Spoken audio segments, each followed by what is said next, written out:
Automatic है ना भाई? हैं? ये ऑटो में रखा हुआ है ना? Yes yes automatic.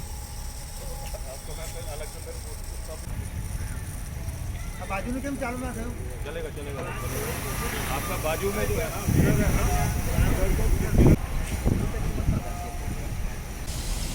नीचे में ऊपर दे ले।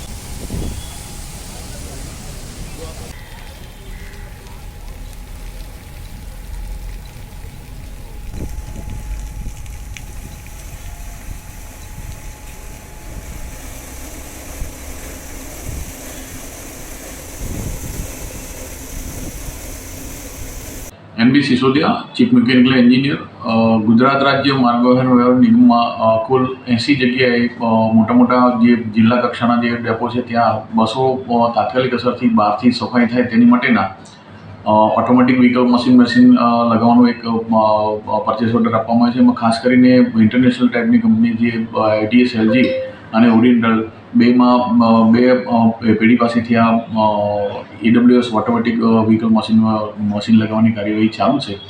સદર મશીનની વિશેષતા એ છે કે ફક્ત 10 થી 15 મિનિટમાં તમારી બસ બહારથી ટોટલ એટલે ફ્રન્ટમાં, ઉપર, ટોપમાં અને સાઈડમાં આ બસો ધોવાઈને તાત્કાલિક અસરથી આપણે બસો ધોઈને સંચાલનમાં મૂકી શકશું. એના કારણે એક તો વોશિંગ શેમ્પૂનો ઉપયોગને વધારાના કારણે જે કલરમાં ને એમાં જે શાઇનિંગ અને જે વસ્તુ જે નીટ એન્ડ ક્લીનનેસ જે બસની હોવી જોઈએ તે આ મશીનો દ્વારા આપણે સારામાં સારી રીતે મુસાફરોની સુવિધામાં ઉપયોગમાં થઈ શકે તે રીતે મૂકવાની કાર્યવાહી કરવામાં આવી છે.